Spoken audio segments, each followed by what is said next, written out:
A gray wave lifts in the night and freezes, like time holding its breath over a drowned prairie.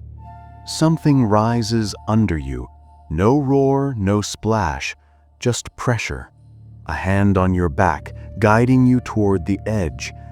What could stalk a sea the size of a continent and leave almost no sound? Mosasaurus, apex predator of the Western Interior Seaway, owned that silence.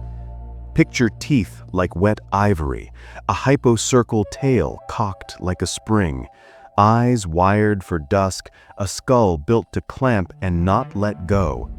If it learned your rhythm, you were finished before you felt afraid. Utterly silent. And why should a vanished inland sea matter to you now? Because power works the same way in water and in life. The biggest player isn't always the loudest, invisible until it moves. In late Cretaceous America, a marine reptile turned physics into strategy and wrote fear into fish, birds, even other mosasaurs. That playbook still rules meetings, highways and markets, angles, timing, and quiet intent. So, if an apex could command a continent's corridor, what could you do with the same rules? Tomorrow morning. Hold that thought, because the scariest part isn't the bite. It's what we found in the chalk. And that was just the beginning. Night presses low over an inland ocean where prairie once breathed, the Western Interior Seaway stretching like a black vein through a torn continent. Beneath, a shadow thicker than the dark slides past your ankles of imagination.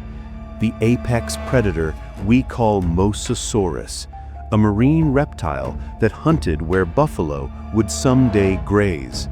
It moves with a cruel grace, no splash, no warning, just a hush that resets the heartbeat. Fish shear away, ammonites spiral down, and even sharks keep their distance when that head tilts up. You don't hear the approach, you feel it. And by then, it's already too late. To see why the fear felt earned, remember this. This wasn't a dinosaur at all.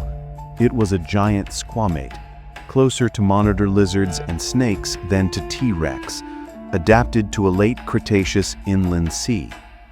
A stiffened tail with a fluke did the heavy lifting, while paddle limbs steered like oars, making ambush runs brutally efficient. Double-hinged jaws and conical teeth locked prey in place. Pterygoid teeth on the palate ratcheted victims down the throat. Think ammonites, turtles, fish, seabirds, even other marine reptiles, on the menu when the lights went out.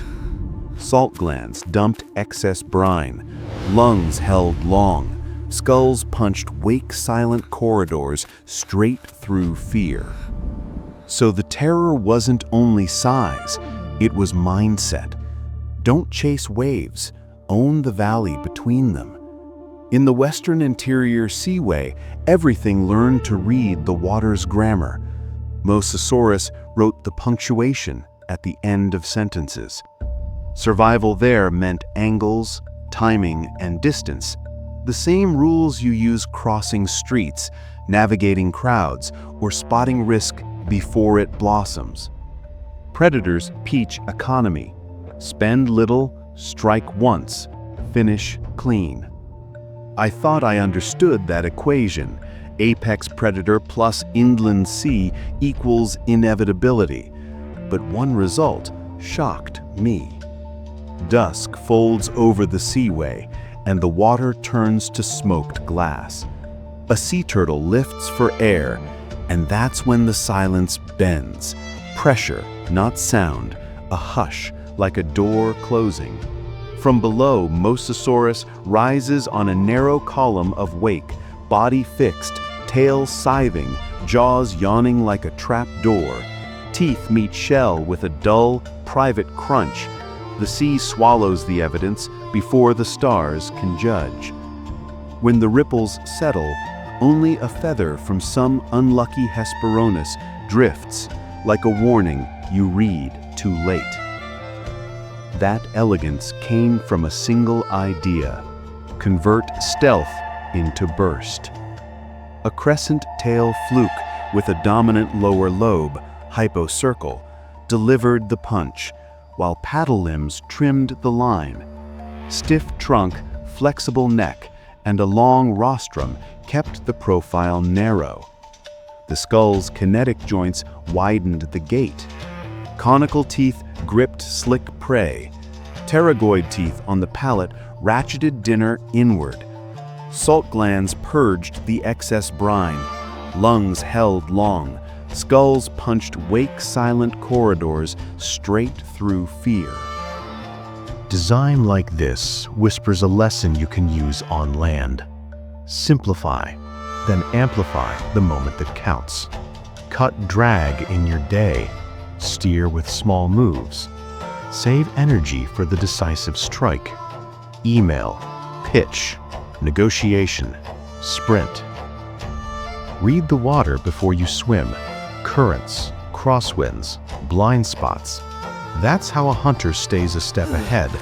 If you train awareness first, speed stops being panic and becomes timing, and timing wins quietly.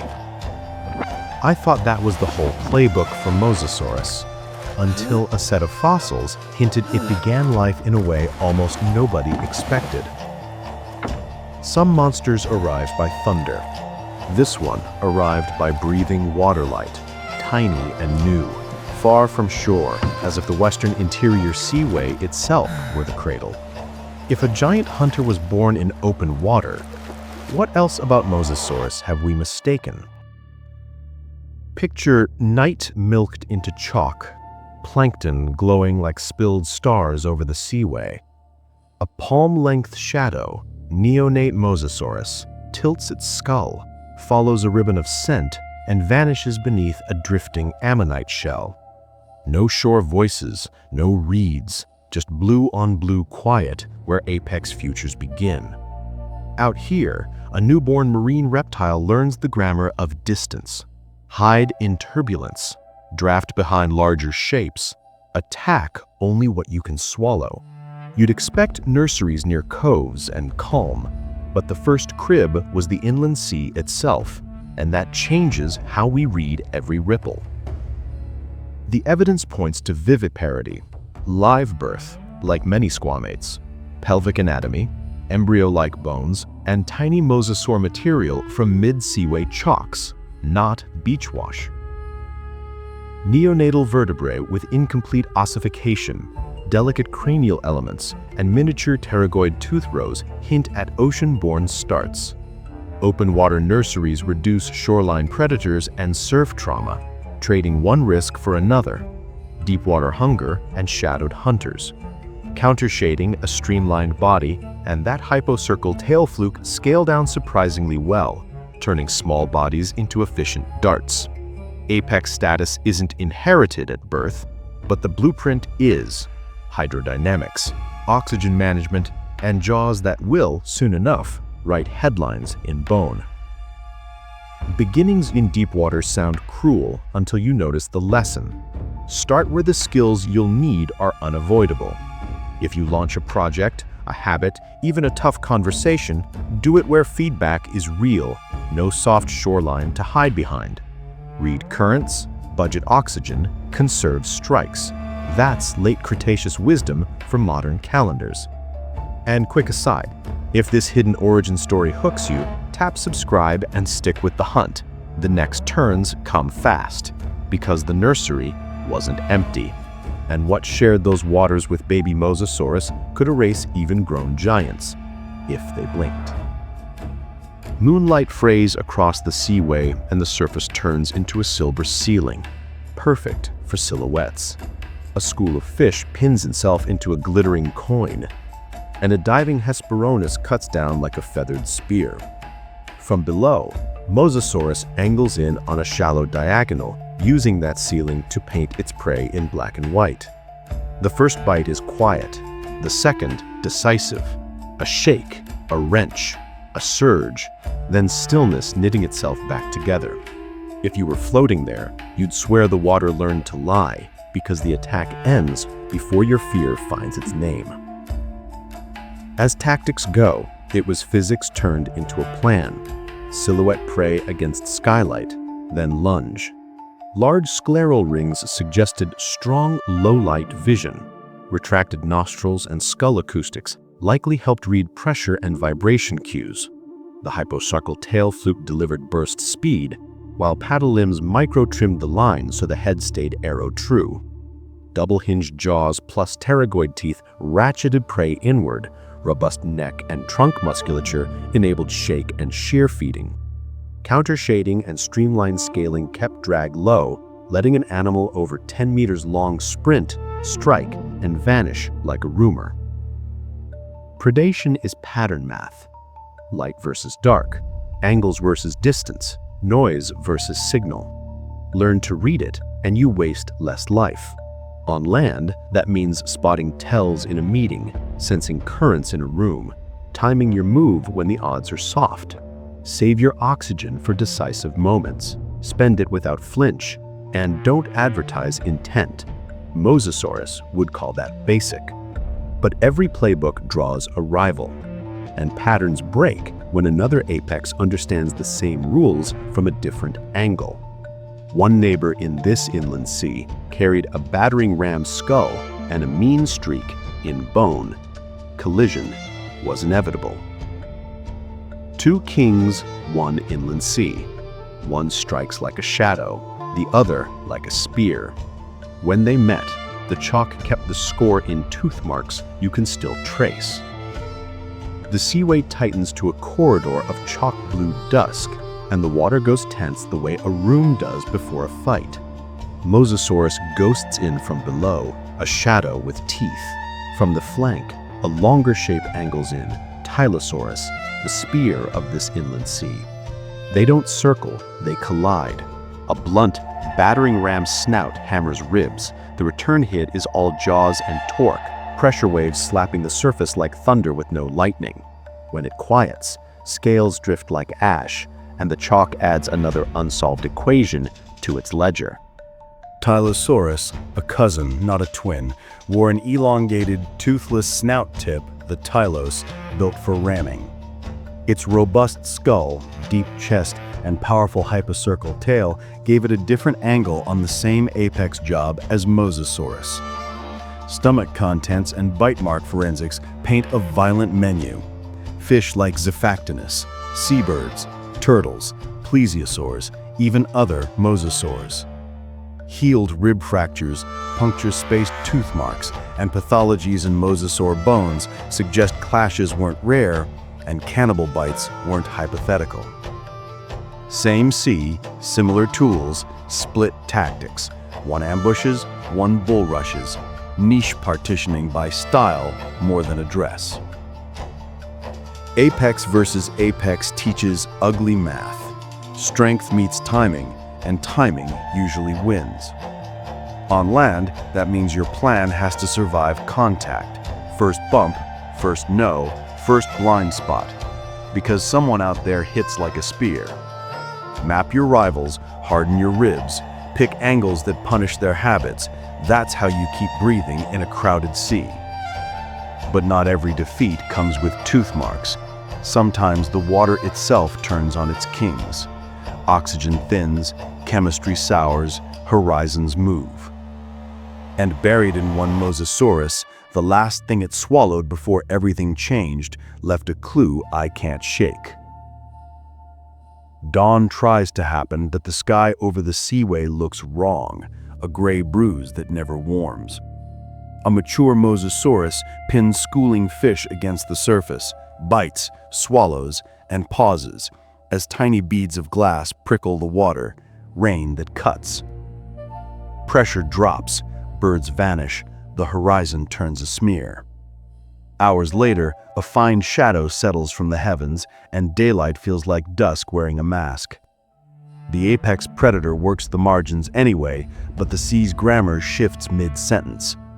Tonight, the hunter tastes plenty, but tomorrow the pantry starts emptying faster than speed can fix. Science calls it the KPG event. An asteroid strikes near Chicxulub, ejecta fills the air, sunlight chokes, plankton crash, and the marine food web buckles. In a few years, primary productivity shrinks.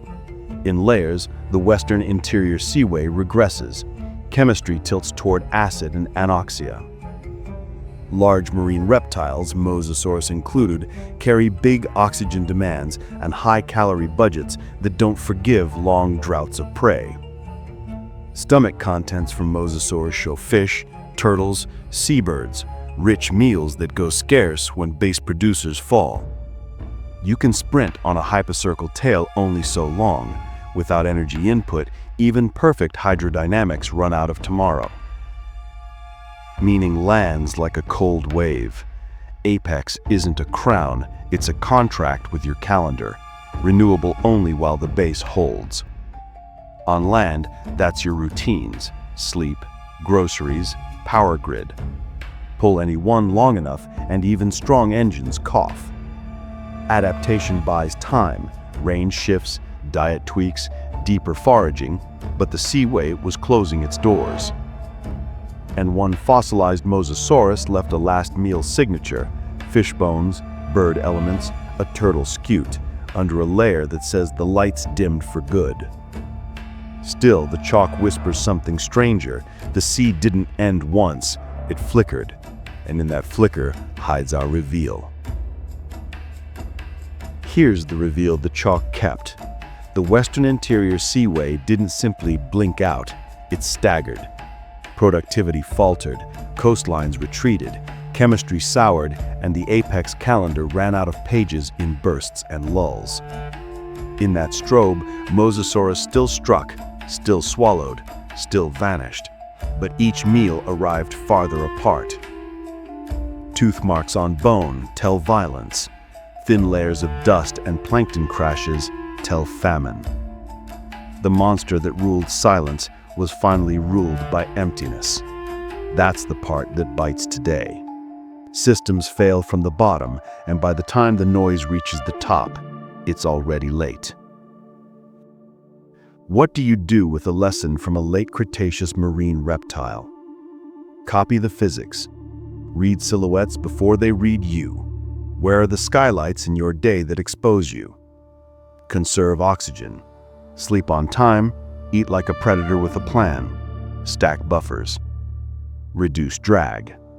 Fewer tabs, fewer errands, fewer yeses. Convert stealth into burst. Prepare quietly, then deliver once, clean. And audit the plankton of your life weekly. Energy, focus, relationships, income streams. If your base sags, fix that before chasing another shiny fish. Now the unsettling questions. What's your Western Interior Seaway? Vast, impressive, but already draining at the edges. Which habits are Tylosaurus to your Mosasaurus, ramming you where you're soft? Where are you silhouetted against someone else's light, easy to read, easy to hit? What plankton do you starve when you sprint without rest? If you rebuilt your day like an apex hunter, angles, timing, quiet intent, what would change first and who would notice? Drop one change you'll make below, share the current that scares you most. Fear is data if you learn its grammar. If this journey through Mosasaurus and the Western Interior Seaway sharpened your instincts, stay with the hunt. Subscribe, like, and tap the bell so you don't miss the next passage through deep water. Then come north with me, under ice that hums like a throat, into a world where a lullaby isn't safe. Next up on Paleon Noir, Forgotten Beasts, Galupalek, the humming beneath the ice. Different sea, different rules, same quiet dread. Bring a light. You'll want both hands free.